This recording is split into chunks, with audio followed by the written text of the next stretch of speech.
Welcome to Howling's Den Talk with Sarah and Liz. I'm Liz. And I'm Sarah. And we are here to talk about the Arizona Coyotes.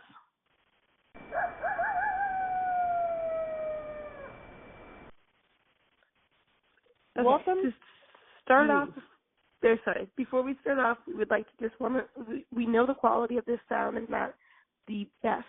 Right now we're doing this on our phones because the podcasting equipment is failing us. We tried to do a Google Chat tonight, but we are still figuring out the mechanics of switching over because we used Skype last year, and it was always a problem.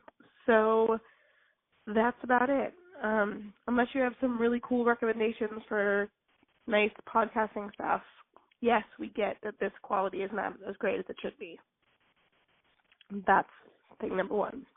Just remember, we have a limited budget, a.k.a. whatever extra money that I have. Yeah. So pretty much.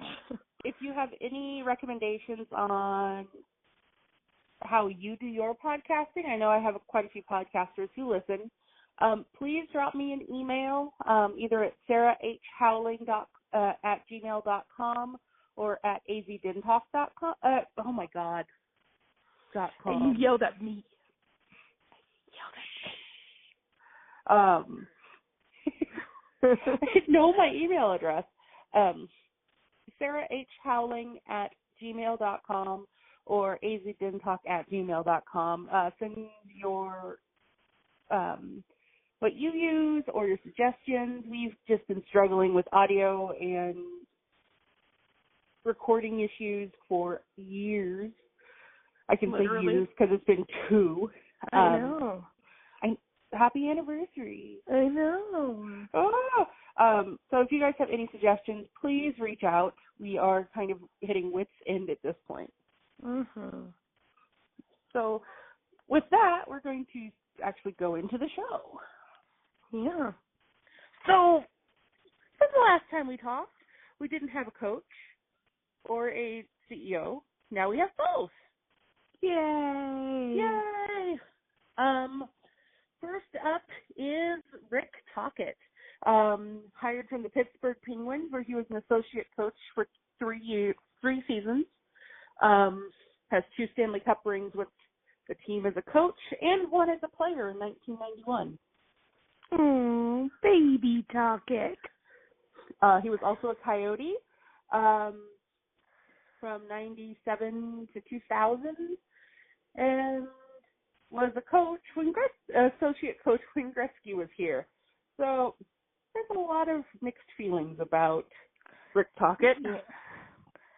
That is the Wayne Gretzky thing. I mean, like, we can't, as much as some people hate on them, you can't fault us for getting a Penguins coach. If you want to make a turnaround, we want the best, and they are literally the best for the last 2 years. So going with someone from their organization was a wise idea from our organization. And he had their power play clicking 3rd best in the league. Exactly. But then again, Wayne Gretzky era. And we are the only city in the entire league that will say, oh, Gretzky era. There was no joy there. There was pain. No, it was only pain. And then, just briefly, there was the gambling scandal. But that is 11 years ago. He has been coach. He was the head coach of the Lightning when they got Steven Stamkos and coached Stamkos to a 50-goal season his sophomore year. And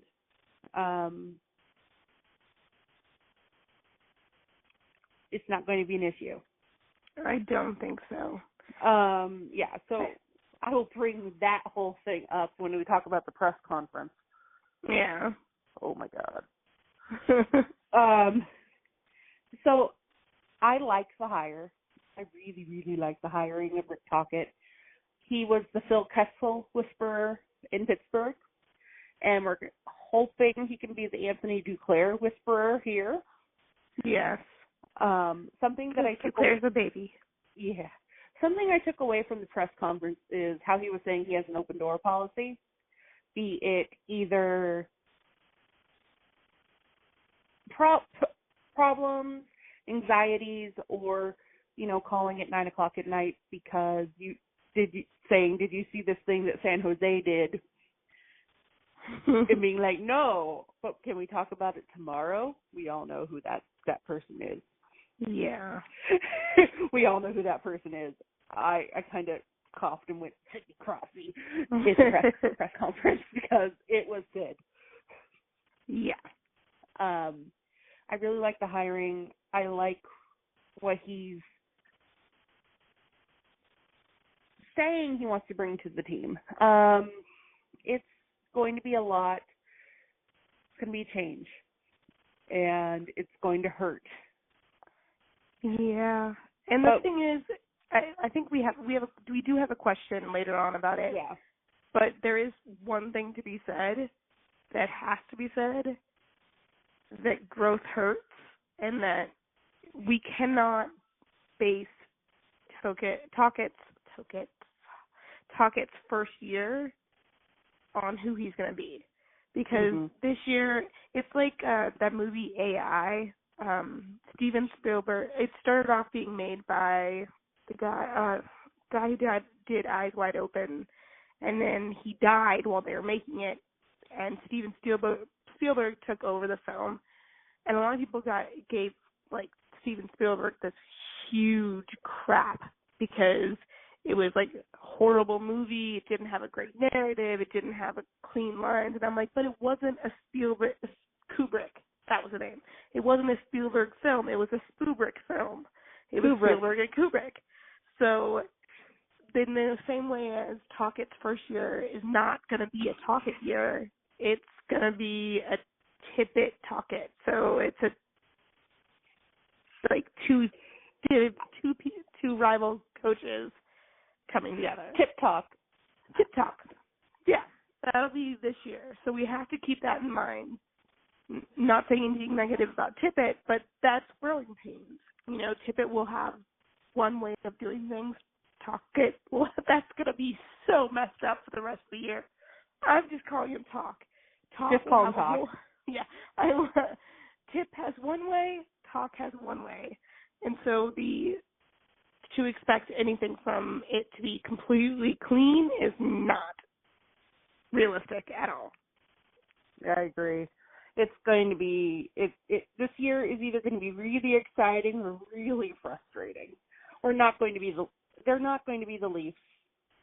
No, of last they're not season. going to be the Leafs. It'd be nice if they were. I mean, I will if they finish between 25 and 20, I will be happy. If they finish below 20, I swear to God, I will do a merry jig, and I will record it, and I will put it on YouTube. You mean higher than 20?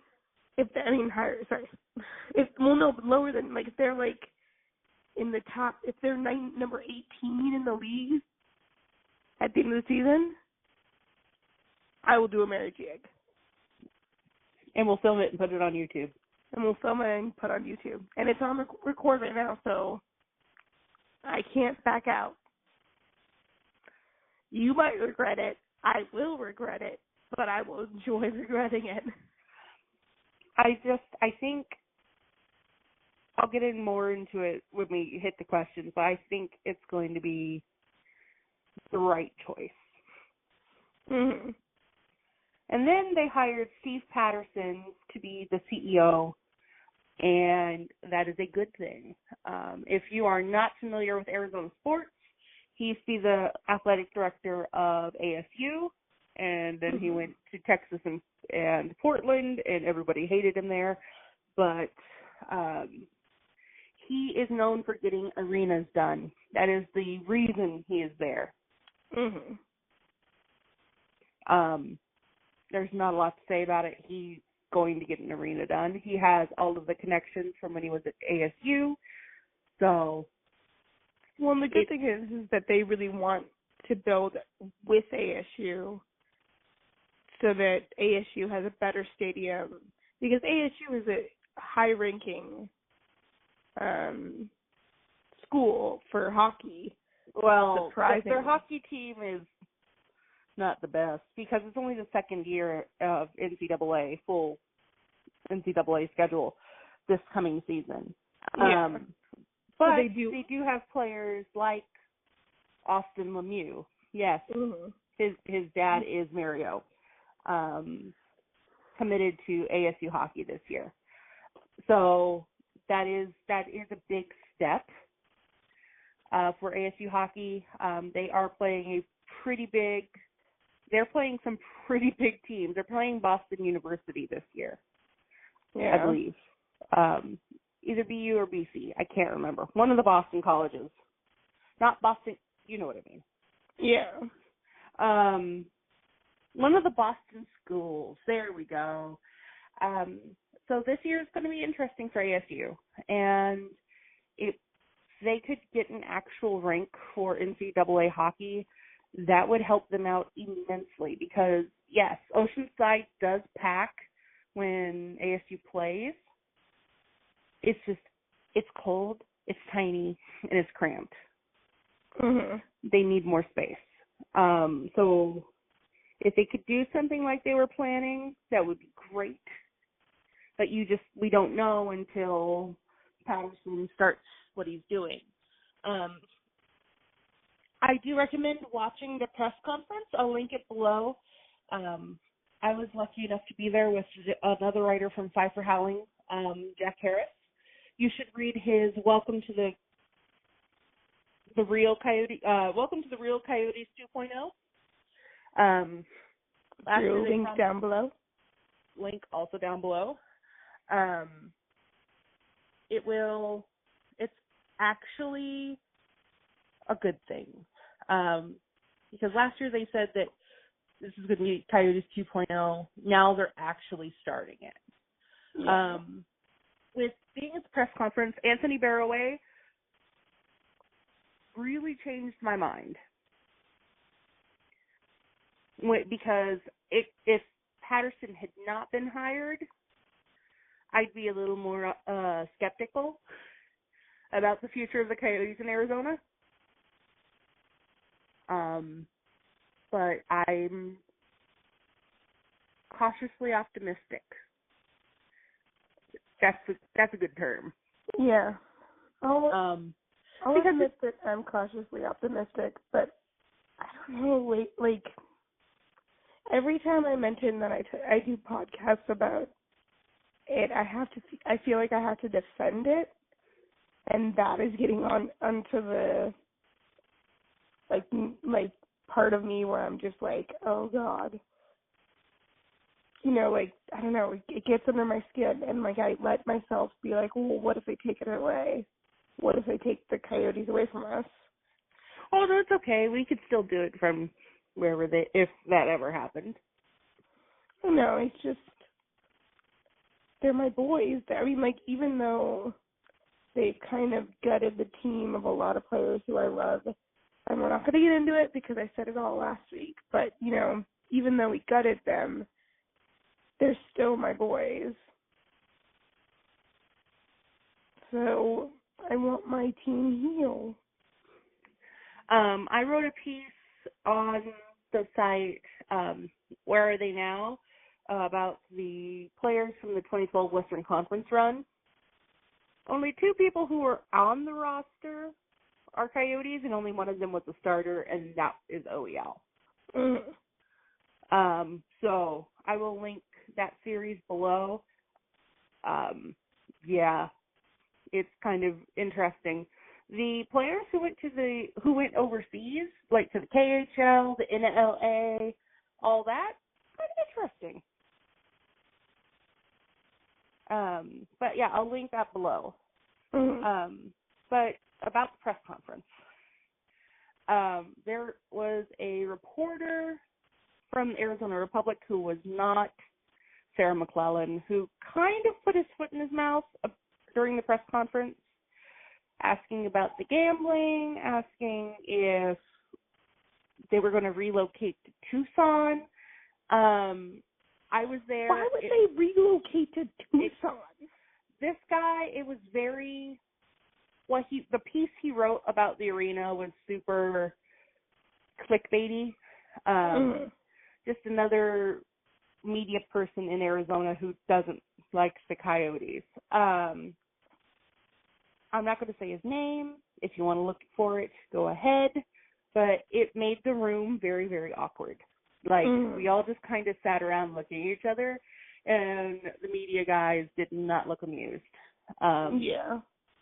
So, which also brings up the point that Glendale's never going to get any money for Camelback Ranch, yet they always only talk about the Coyotes making them lose money, not the baseball teams. Yeah. Don't get me started. Don't get me started. Agreed. But the press conference was really interesting. Anthony Barroway is definitely a character. He said all the right things, but I think he meant it. Yeah. And like him saying, we've moved here, I voted here, we want to be here, doesn't sound like the type of person who's going to uproot a team in the next 2 years. Yeah. Like a lot of people are saying is going to happen. Steve Patterson was really interesting to listen to, talking about arena stuff, answering all the questions about ASU and just basic arena things. Chayka kind of got tired of answering the same question over and over again. He was also fighting a cold and just looked done. I have a photo I took, and it looked like he's side-eyeing me. Tocchet, I'm very impressed. I really want to see his video presentation that he presented for his systems to Chayka, because that would be entertaining to me. But I like systems. I like stats. I like that sort of thing. I'm a geek. Oh, you're a geek? Now I can't be friends with you. You're a nerd. I'm a total nerd. I'm the biggest nerd ever. And also at the press conference was Aaron Cohen. He is the new legal counsel and COO. What up? She gets so excited. You know what? There are like very few Jews in hockey. We had one on our team, and he left. So yes, he retired. He retired. But yes, they're not. He's not playing for our team, but I will take what I can get. He didn't really talk. I think he was just there just in case. Mm-hmm. But I have a good feeling about this season, which leads into the next point.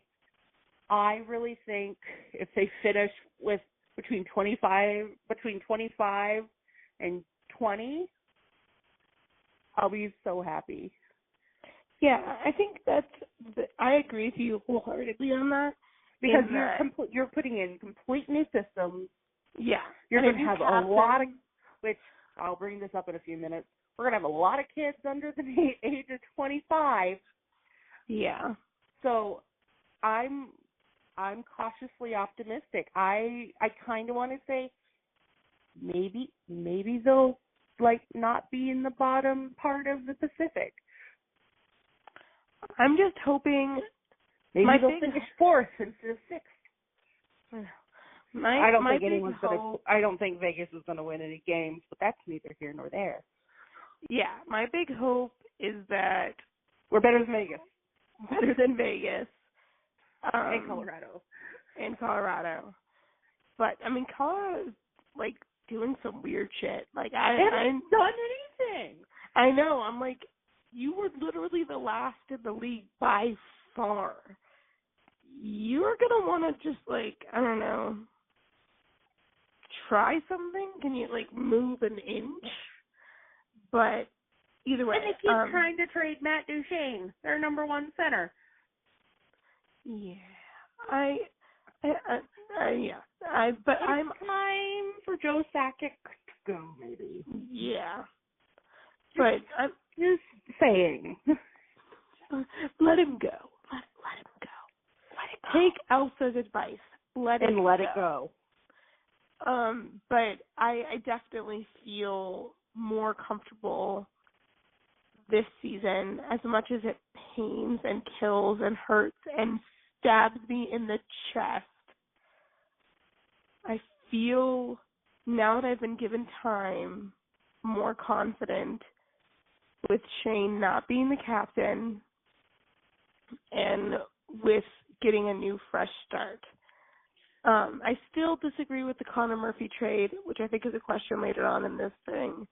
But well, it's more of at shutdown line, or Corey, I can't say his last name, on Twitter, saying, well, Hawks fans, if you hated TVR, you're just going to love Connor Murphy, which means TVR at worst. Because he's tracking the Coyotes games right now, and I told him that I'll be here if he needs moral support. He has to voluntarily watch all 82 games of last season. Oh, God. Bring on the booze. Yeah, basically. But everyone's like, what do you mean he was? I'm like, so we're dumping on him because he got traded? I'm like, he was bad. He was bad last season. I still saw the potential in him. He got rushed, but we'll get to that. Yeah, we'll get to that. But, yeah, I think that we will do better this season than we did last season. But to be saying that is like saying a 2-year-old will walk better than a 1-year-old. They're not going to be walking that great. But at least they're not doing the drunken walk. At least you don't have to, like, stand there just in case. Yeah, just in case. And, like, hold your hands on either side. Like, don't fall down. Don't fall down. Yeah, that's my thing. And now, mailbag. Yes, I would sing a song from Blue's Clues, but we don't have the rights, so I'm not going to. Let's not. Oh, and by the way, if you have not heard the news, SoundCloud is most likely going to be shut down in the next 40-some days or so, because they fired everybody. Literally everybody. That's good. Literally everybody. So we have started a YouTube channel. I will link that down below. The audio for this may be up on the channel. It may not be. If it is, thank you for listening on YouTube. So like and subscribe. And hit that notification button. And smash that like button. Smash it. Love you, Steve. Love you, Adam. Kind of love you, Jesse. We exist. We live in a land. Currently, we live on the sun. It's supposed to rain this week, Liz. It's supposed to rain. Oh, my God. I will cry. Okay, I know people. I lived in Missouri during the summers, so trust me when I say I know humidity and I know how horrible it is. I grew up in Kansas and lived there for 20 years. But it was my kids are doing swimming lessons right now, and I can't get in the pool because I'm allergic to chlorine. And so their swim coach, I just had to sit there underneath a thing, and it was like 38% humidity and 98 degrees outside. And I thought I literally was going to die. Like, I was hydrate. Like, I know. I was like drinking Gatorade. I was doing everything I could just to keep myself, because like at one point I was getting like to that point where where you're focusing on something too much, and it like, I don't even, like goggles, so it's like one point is like the only thing you're looking at, and I had to like blink myself back into reality. It was not good. We need rain. Get this humidity out of here. It's like, for people who don't live in Arizona who are listening to this, it has been averaging between 105 and 110 degrees Fahrenheit, or between 40 and 43 degrees Celsius for the last 2 months. Otherwise, hell. Or in June, it got up to 50 degrees Celsius. That was fun. And we're taking a family vacation to Vegas, which is going to be a great idea. Hot, cranky children with humidity. I mean, yeah. Yeah, it might rain. It's great. But if you are listening to this on YouTube, thank you so much. And again, do subscribe, hit the notification bell so you know when we upload, and do hit the like button because that will help us in the long run. But, I mean, if you want to smash it, you can. Okay. So we're going to start with questions from Facebook. Torin Ventilage, I'm going to hope that's right, asked what type of play style will we be playing now? Okay, so Tocchet was the forwards coach and power play coach for the Pittsburgh Penguins. If you have never watched a Penguins game, I recommend you watch some of the Stanley Cup Finals from this year or last year, or just look up Penguins power play goals from 2014 to 2017, because holy shit. Because with us being not the strongest on the power play. Well, okay, last year I'm pretty sure it was all how it was structured. The same structure it'll still be a 1-3-1, which one up top, three in the middle, one in front of the net. But Tocchet, if you watch some of the Penguins power plays, yes, it's Sidney Crosby, yes, it's Evgeny Malkin, but you got to remember that their second power play unit was like Connor Sheary, Patrick Hornqvist, Chris Kunitz, Justin Schultz. Yeah. So, it's not all just their top players. They had the children running the second power play.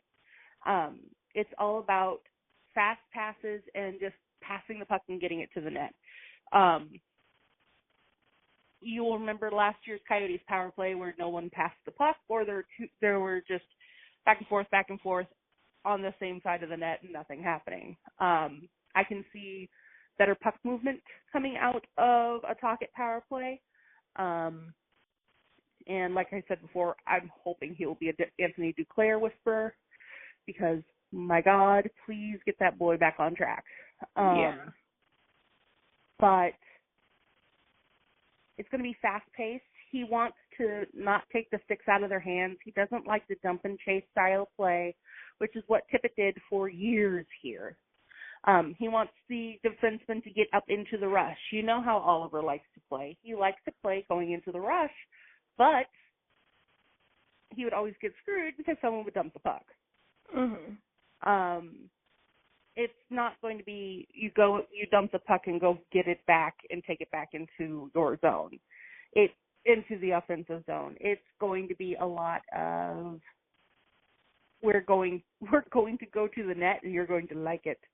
And I think that's going to be better for the type of players that we have. Those super skilled players from junior or college who that's what they know. They know how they attack.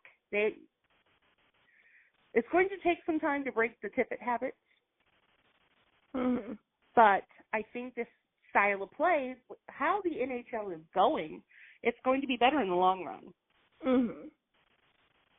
Well, and I think that because, again, the Pittsburgh Penguins obviously have shown a dominance in the last 2 years, and that's how they play, it's going to obviously be a direction that the teams go in. Like, it was like after the Moneyball thing in baseball. It's a very copycat league, the NHL. So you want small, speedy forwards? Oh, we have a whole ton of those. A lot of those. The only thing we have to regulate is that one of our small, speedy ones has a little bit of anger. So we're going to need to rein that one in. But yeah, I'm pretty sure Tocchet will. Thank God. All right. So the second question is from Thomas Barton. Do you think Keller has Calder caliber potential this year? Thank you for the tongue twister, Thomas. I'm going to go with no, and I feel bad saying it. I'm going to go yes. He looks like a really good player. So we get both sides of the coin. But he seems like a good player, and maybe because I didn't watch much of him. I did watch some clips from him when he was at college a couple days ago because someone sent them to me. I don't know why, but some clips of Keller playing in college, but I don't have that feeling about him. I think he might, maybe, but Keller's going to get more notice than Strome this year. Well, I just, honestly, with Strome, I don't know. I don't want to get into the Strome thing because I think that, I don't know. The more I see of Strome, the less confident I am with Strome. Which is totally fine. Yeah. I'm not confident that he's going to be able to keep up. Yeah. Being dominant in junior is different than being dominant in the NHL. Well, I think that's okay. So this is my personal opinion. All facts are personal opinions. Please don't yell at me. Well, no, you can come at me. I don't know. Like, at Cinderella. Just come at me and yell at me and tell me I'm wrong. But I think Sturmer might have a little bit of an attitude problem that needs to get straightened out. Because he is, in juniors, Dylan Strome. And then he comes to the NHL, and he's Dylan Strome. And I think he expected us to worship at his feet like Max Domi, to be honest with you. And he's just not showing enough for us to worship at his feet. I don't know. But that's my personal opinion. His skating is still atrocious. Mm-hmm. I don't know if him working with a skating coach all summer is going to help. The Strome, like I was saying last episode, the Strome kids have a skating problem because even his youngest brother has a skating coach. So I don't know. I think Keller does have the chance. If he is on Stepan's wing playing with Domi, he sure as hell has a chance for the Calder, for a Calder nom. Because this year's class is kind of weak. I mean, it's going to be Nolan Patrick, who's hurt all the time. I love you, Steph, but he is hurt all the time. Yeah. And Nico Herscher, who's going to be playing for the Devils, who I'm not quite sure is going to be a good team this year. So if the Coyotes can get off to a good start, he might not be a finalist, but he'll at least get Calder looks. Like, Domi got 6th in voting when he was a rookie, and Duclair was 10th. So you can't say people aren't going to vote for Keller, but I think he has a better chance on wing than he does at center of Calder nom. But that's just me. I think he could. I mean, maybe I'm just a negative. How many clips of him did you watch? I mean, just a few. I don't know. Okay. You need to look at World Junior. You need to look at the World Championship from this year, and you need to watch more college. The kid is ridiculous. Okay, I'll look it up. As someone who watched a lot of Clayton Keller with college recaps and that sort of thing, you need to watch him. I will admit I thought he was adorable when he did interviews at the end of the season last and was like, they're letting me into the NHL. What the hell is going on? Like, you could tell even he was like, what? This isn't okay. We're going to do this? Okay. He just looks petrified. But he did, I don't know. Maybe it'll change. And maybe I will eat my hat by the end of the season. Well, you also think he's like 12. Yeah, he is like 12. Yeah. Okay. Let me. Okay, go. All right. So the next 3 questions are basically the same. So Andrew Smith, GeoFits at GeoFits4 on Twitter, and Bradley Bodenstab. One of us has to get right. Basically everyone is asking who's going to be the C and who's going to be the alternates. I think they would be really crazy not to put OE, because they have been grooming him to be captain all the rest of our is going to be the captain. If you don't like it, you're going to have to get used to it. I do think that maybe Yomi could get an A. If they give him more responsibility, maybe he'll calm down. I agree. I think maybe he will calm down, and because he did calm down in junior once he got to C. Yeah. So Domi will get 1A, and it's going to be either Yelmerson or Stepan with the other A. Which is just weird to me because I get it. I 100% get it. I'm not going to, take that away, but, they have to have one person who has at least some more experience than those two. Oh, I know. But in the back of my mind, you think to yourself, you want, both of those players are new. They're not ours. They're not, they are Coyotes, but they're not Coyotes. You know what I mean? Well, that's okay because Verbata got an A after Hansel was traded, and he's been back and forth. But at least he'd been, I don't know. It feels he hadn't weird been there to me. for 2 years, and he got an A. Golubowski was wearing an A when people were hurt, when Hansel was hurt. So, you can't say it's weird for the new guy to wear it when Golubowski was wearing it. Yeah, no, I get it. It's just from my own personal, from the fan kind of mindset in me. I get the logic behind it. Totally get the logic behind it. Experience. They have, things behind them that show that they will probably be a good A, and that's great. But then there's the other side of me that's when you earn an A, to me, it's not just the alternate because you're an alternate, because you're a good player. It's because you know the team. You feel the team out, and you can, because I feel like the alternate has to be able, because the captain is in command of the room, but the alternate gave Ryan Callahan an A right off the bat in Tampa. I know. So I'm you can't. Saying this is just from my perspective. If you go into the room, if you go into the locker room, I feel like the A should have enough. How do I say it? Currency? Is that the right? Yeah, I'll say. Well, currency. The guy that has 3 Stanley Cups, or the guy who's been to lots of Eastern Conference finals and a final, would have way more currency with a team than the 22-year-old. Yeah, but the 22-year-old has been there for 3 years, 2 years, and has knows the players. Yes, but that's not what it's about. It's about communicating between the bench and the officials during games.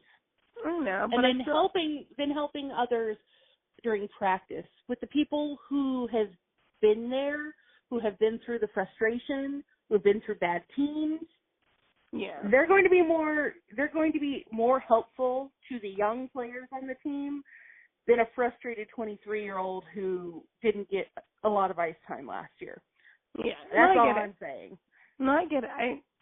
I'm with you on that.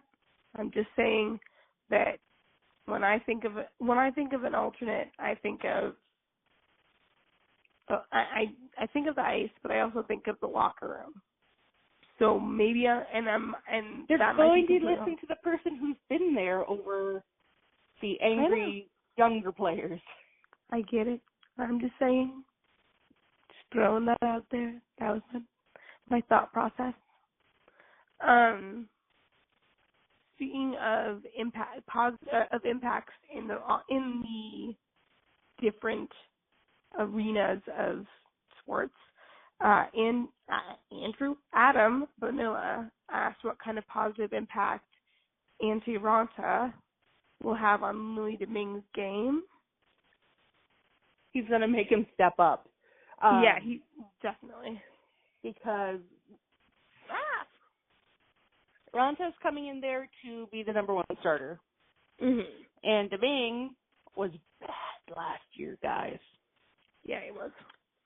So this is either going to be a 1A, 1B situation or a starter and Louis playing 20 games again this year.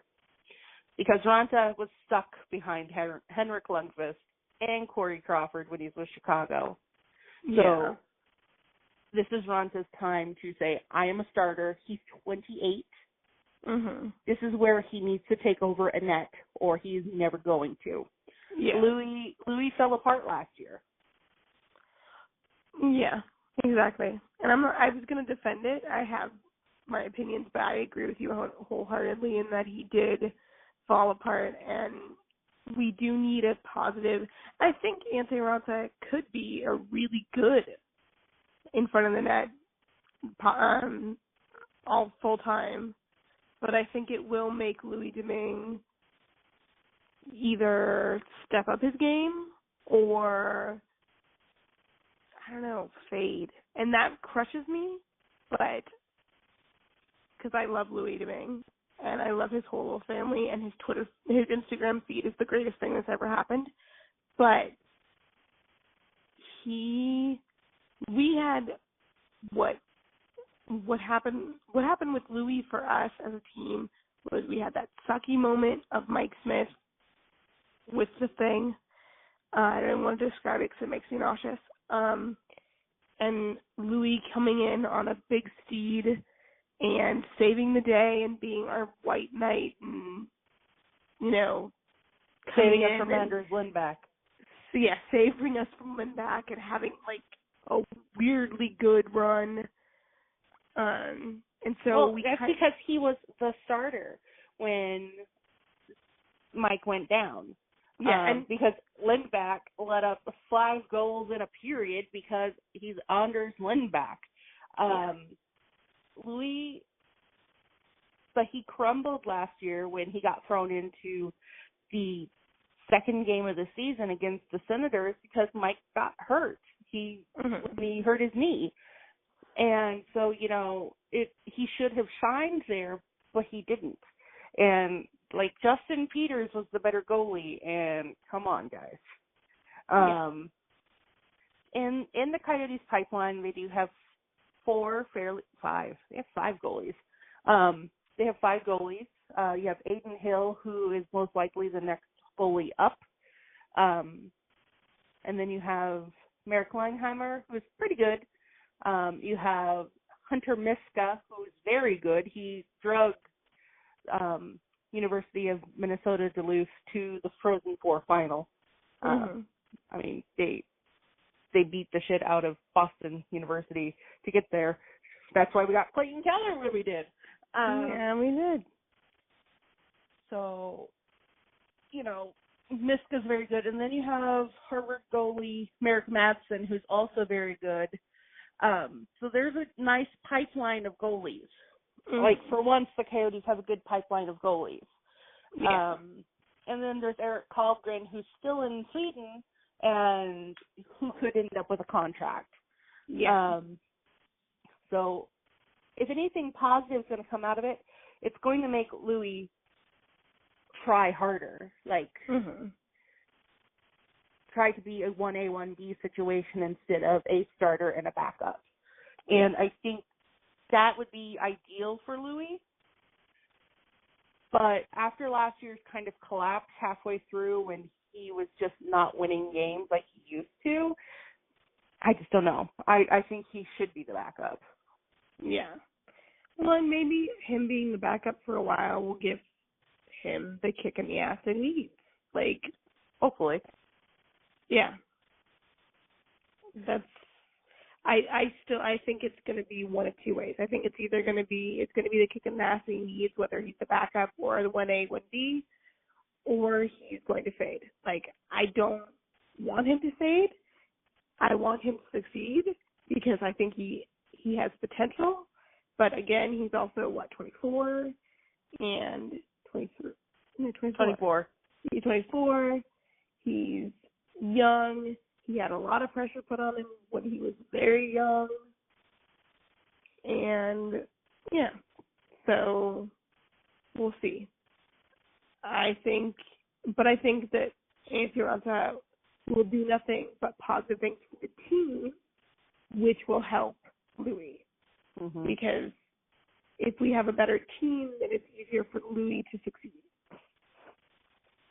All right, on to our Twitter questions. Ross Chaplin at Mason Cooper 4. Do you like Stepan? Yes. Yes, you know what I like best about him, I think, is his games played. That was what I looked at. When I was looking him up, because I was trying to get myself, I didn't want to come on here and be like, I like him because he's, nice and not too young and blah, blah, blah, blah, blah, blah, blah. But when I looked up his career statistics, except for in 2014, 2015, he's played pretty much the full season. Last season he played 81 games, and we need that. We need that. Guys, we had Martin Hansel as our first line center for how long? And the last time he played 82 games was 2008. Yeah. I mean, it was 81 games, 72 games, 68 games, 82 games. The 48 games was during the lockout.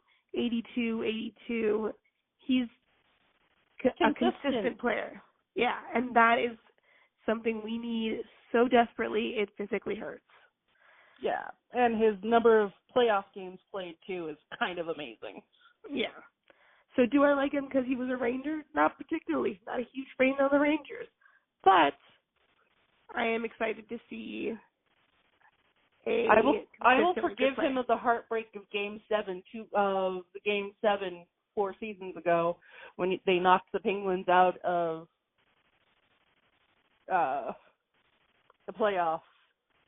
Yeah. I'm right there with you. I forgive it. But I like him. He's going to be your top penalty killing center. Him and Dvorak together, penalty killing will be awesome. I like the pickup.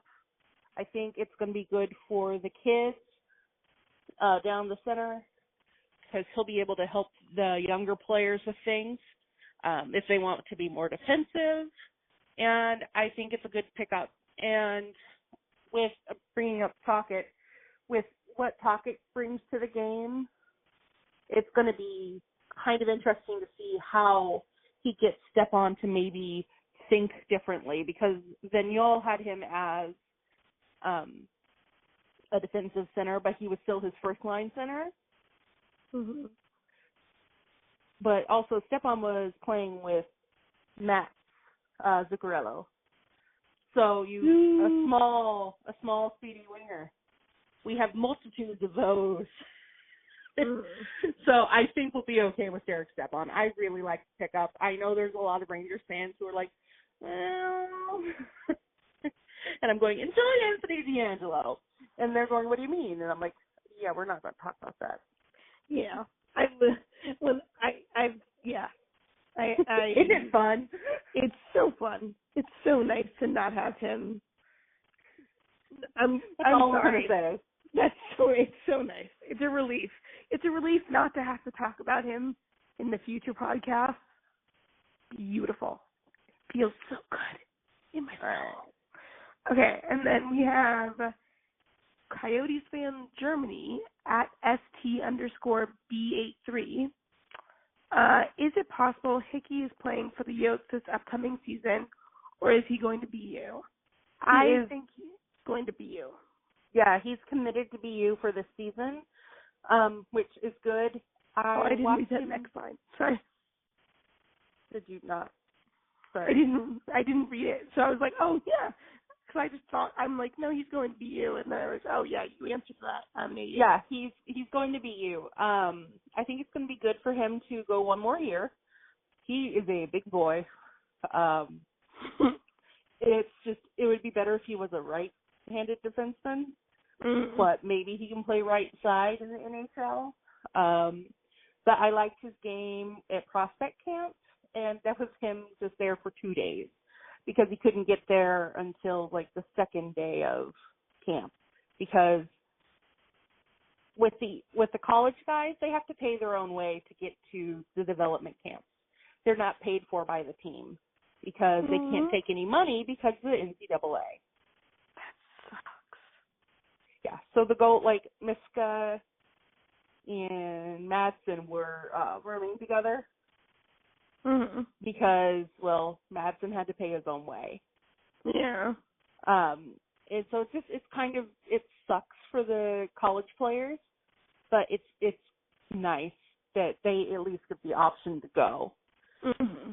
And then the other question from at ST_B83 is, any news on Anton Carlson getting an ELC from the Coyotes in the future? Not from what I've heard, which makes me sad. And you would know better than me, so I'm not even going to try. The next question is from Depressed and Sad Joe at Shy Guy 8506. Will they wear the throwbacks again this season? They won't, because Adidas is not running any third jerseys. Also, because I will weep openly the entire game. Doesn't matter if I'm watching or not. I could be in a different city, and people will just see me crying and be like, "What?" And I'm like, I feel a disturbance in the force. They're only allowed to wear throwbacks when Jones there. The whole point of throwback jerseys is to remember the original team, but you don't have to have a person from the original team on the ice. My baby. Sorry. Okay, I'm doing good. But they could do it because Tochet's on the bench. Whatever. Screw that. Sorry. Yes. No. The next question is from Tim Tassler at Stormin Taz, Tazz. Any cheap veteran FA are you looking at? And if anyone says Jaromir Jagr, they're going to get a freaking smack to the face. I would like to take a run at PA Parento. He would be a good option on right wing. He can score 20 goals. He scored 20 goals on the 2015-16 Toronto Maple Leafs. Yeah.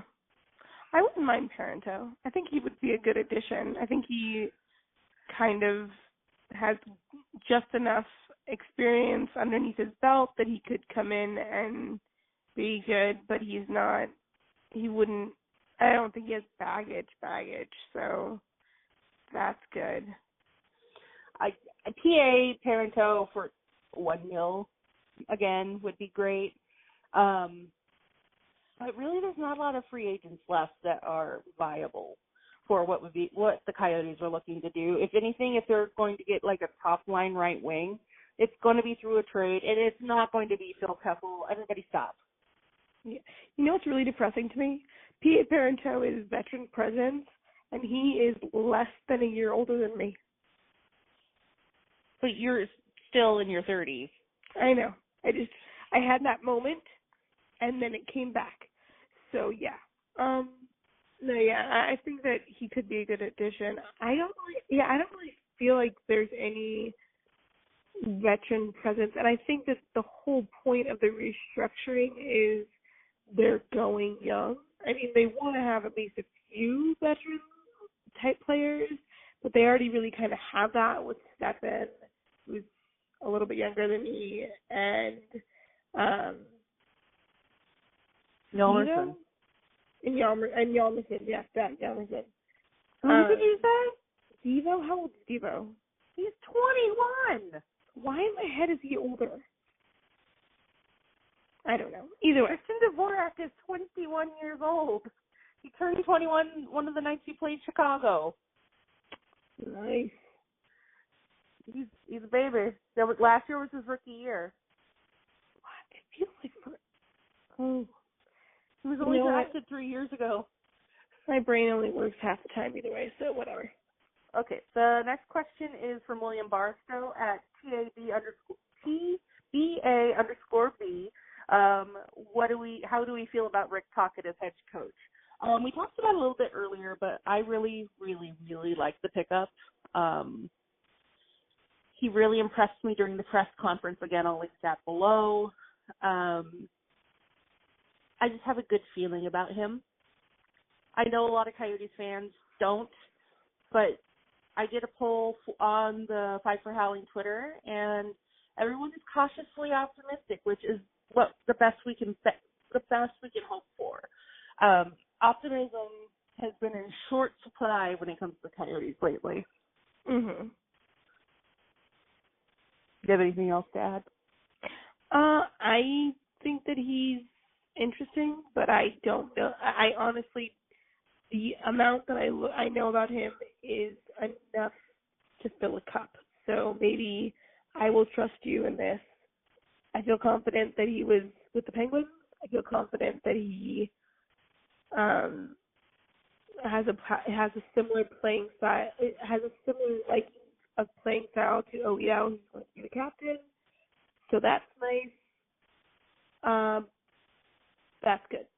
I'm mostly positive, but I'm still nursing wounds. So a lot of my feelings towards Coyotes right now is kind of tainted, and I get that. So I'm trying to remove myself from that and add into the positive. So yes, yeah. Jordan at Jordan Sehilly, Sehilly, asked, is it time for a new goal song? 2.0 needs a new song. No! No. Howling for You is freaking perfect. It could not get any more perfect. Literally the best. Unless someone wrote a song. No, not even if they wrote a song. It's Baby, I'm Howling for You. We are the Coyotes. That's brilliant. That is the best. That's perfect. We can't get better. We cannot get better.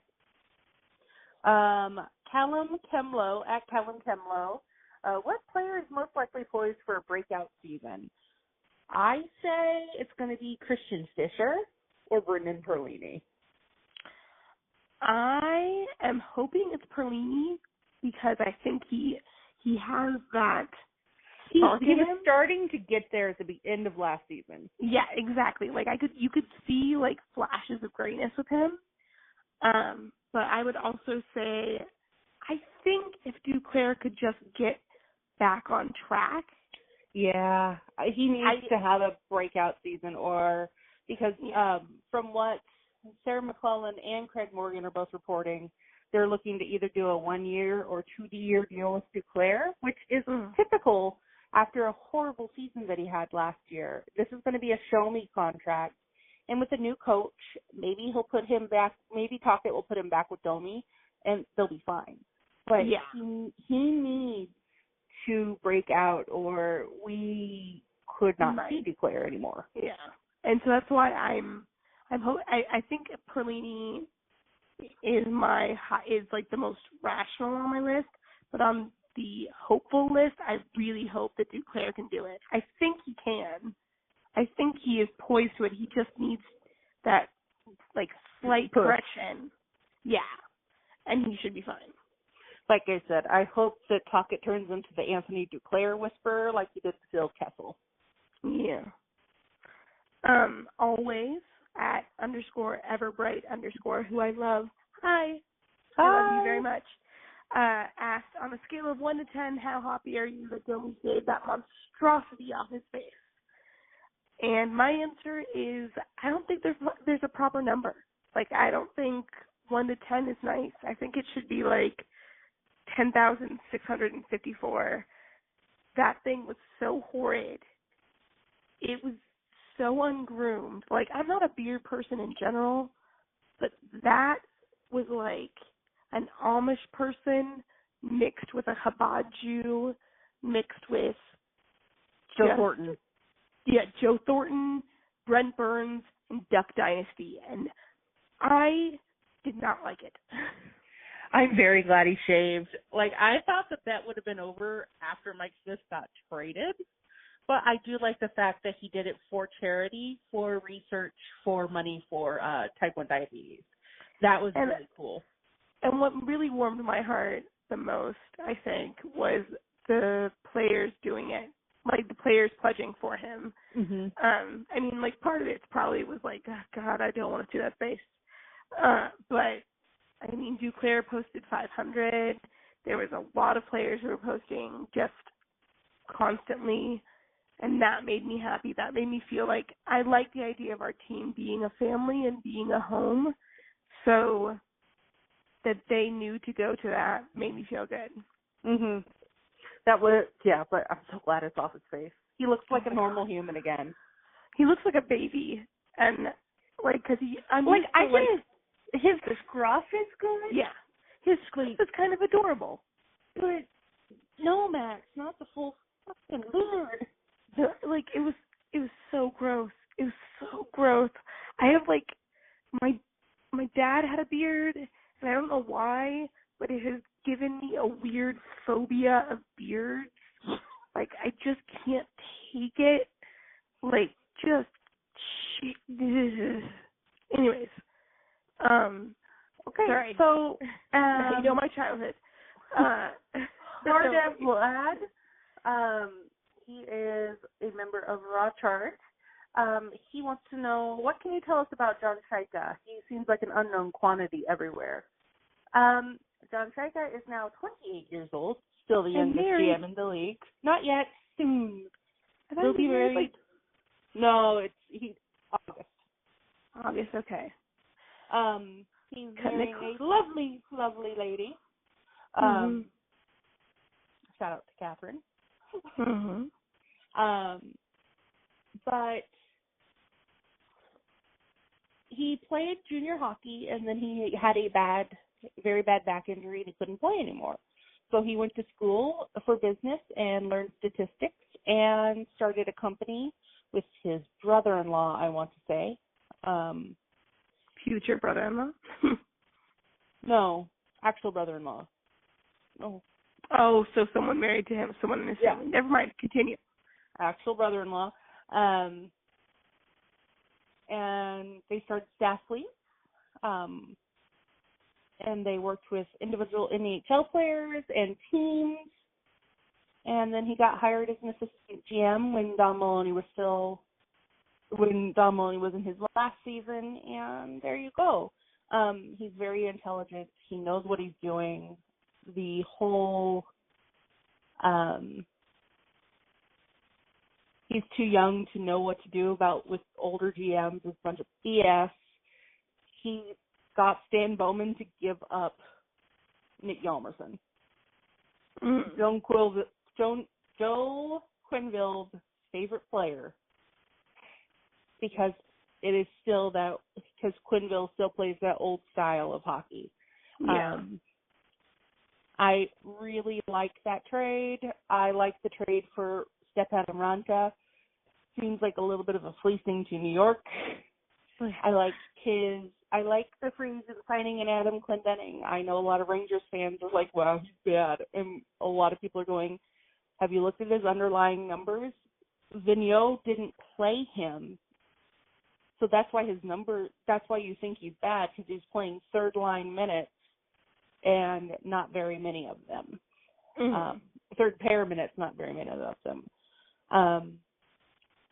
John Chayka is a very, very smart man. I don't think a lot of people realize that. There is a couple pieces I'll link below. One of them is of Myths and Men, John Chayka, from Paul Wheeler, one of our writers on Piper Howling. He wrote it at the beginning of May. I'll link it below. It's kind of about John Chayka and his progress through becoming a GM. But he's a little bit of a mystery, but he's the GM that the Coyotes need. Think Kyle Dubas, but younger. Leafs fans. Well, except he doesn't have to answer to a Lou Lamoriello. Yeah, and he, from everything I've heard from other people who've met him or had worked with him, he's a positive. Like, I've not heard much negative about him other than his age, which is kind of bullshit. Yeah, I mean, like, yes, it might be a job. It's like any CEO kind of position. Like, yeah, a CEO probably should have X amount of years underneath their belt, but that doesn't make them good if they have X amount of years. It doesn't change anything. We're not, I don't know. If they're good, they're good. You know what I mean? Mhm.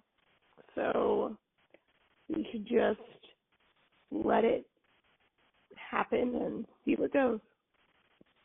Okay, and then the last one is because of a tweet. We talked about it earlier. Corey saying at Shutdown Line, going, if Hawks fans hated TDR, they're just going to love Connor Murphy. And I went, sorry, not sorry, Hawks fans, for Connor Murphy. He had a bad season last year. He was brought up way too early. He was rushed. He came into the lineup at 21. Yeah. He should have still been in the minors. But when he came up, they were hurting for right-handed defensemen. I think McCulloch was hurt. Yeah. No, it wasn't McCulloch because McCulloch was there. I think it might have been Morris was out. I think. Guys, this was 4 seasons ago. I can't remember. But one of the right-handed defensemen was hurt. Connor Murphy as a person was great, hilarious. I'm sad that Toby is now going to be sad that his best friend is gone. But playing-wise, I would rather a Nick Jalmerson than a Connor Murphy. Murph was just learning how to hit properly. Maybe he'll flourish under Quenneville's system, but he was starting to kind of regress in the last couple seasons under Tippett. Yeah. I'm not saying he's bad just because he's off the Coyotes. I'm saying he's bad because he's bad. Last year, he had a lot of turnovers. He caused a lot of problems on the ice. And we need more consistency. And John Chayka would not have traded him if he didn't know for sure that this was a good trade for the team. Because you do have to remember, Oliver's contract is up at the end of next season. Yeah. And we want to make him happy. So get him one of his friends. Well, and I see that, and I'm going to just speak from my perspective on this. I think Connor Murphy will be good. Like, the truly weird thing for me on this is that I do consider myself a Hawks fan because of my childhood. So Connor Murphy going to the Hawks is kind of weird to me because, like, a part of me is really, like, bummed out because he won't be on the Coyotes, but I still watch Hawk games, so I will still see Connor Murphy. So that's the weird, like, trade-off for me. I do think he was put out too young, but I do think that he did have a good potential. But again, with what we're obviously going for, potential is not the word we need. We don't need potential. We need action. So, as much as it pains for me, and I still have a lot of feelings about it, Connor Murphy going to the Blackhawks, who have pretty much put the band back together. And probably not going to be very good this year. I don't understand the Hawks right now. I'm so confused by them. Like, they sent Johnny Oduya and Sharpie to Dallas. I got a freaking jersey of Sharpie, and then they get traded back to Hawks. So and Brendan Saad is now a Hawk again. We're not gonna get into it because this is not a Hawks podcast. But either way, they confuse me. But they have the resources and probably the time to handle him and to make him grow. And we got Hjalmarsson.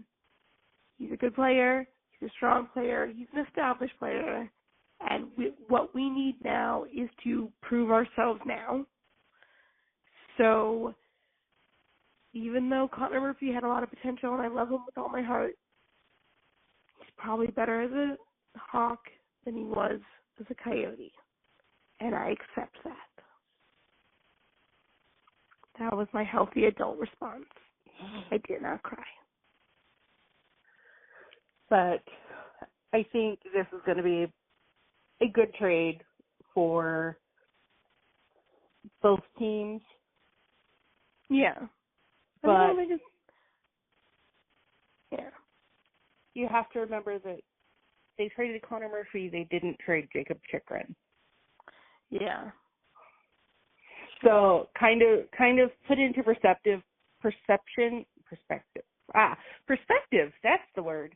Put into perspective who they traded. Mm-hmm. They traded away the soon-to-be 24-year-old. They didn't trade away the 19-year-old. They did trade away the 20-year-old right-handed defenseman to New York. They traded a right-handed defenseman to Chicago. Well, they have right-handed defenseman down in Tucson who could make the NHL soon, in Kyle Wood and Dyson Mayo.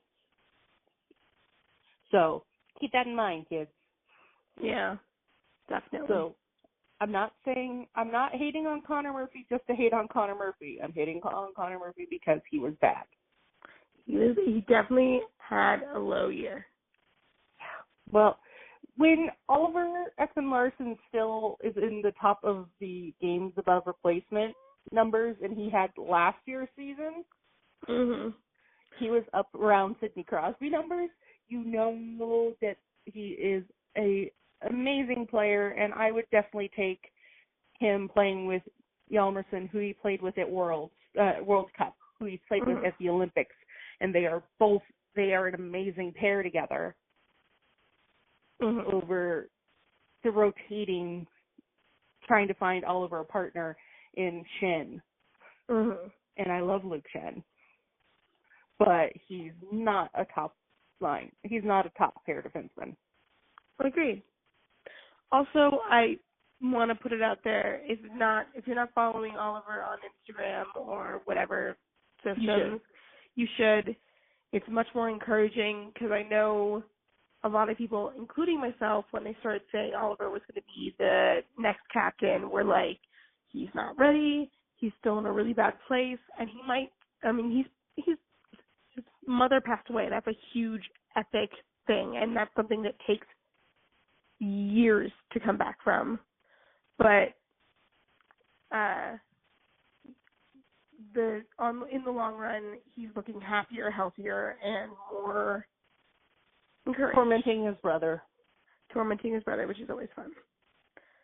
But that was very much so tormenting poor Kevin. Yeah. Who is playing with the Roadrunners next year, so hey. That'll be fun. Even if just one game they play together, it'll make me happy. But I think that's all about it for tonight. Yeah, I think that's it. If you guys have any questions, email us at azdentalk@gmail.com. You can follow us on Twitter. You can follow me at Sarah Howling. You can find Liz at Cinderbella, and then the new Twitter handle is at HHS_Den Talk on Twitter. No, at FFH _Den Talk. That's okay. See, at FFH_Den Talk.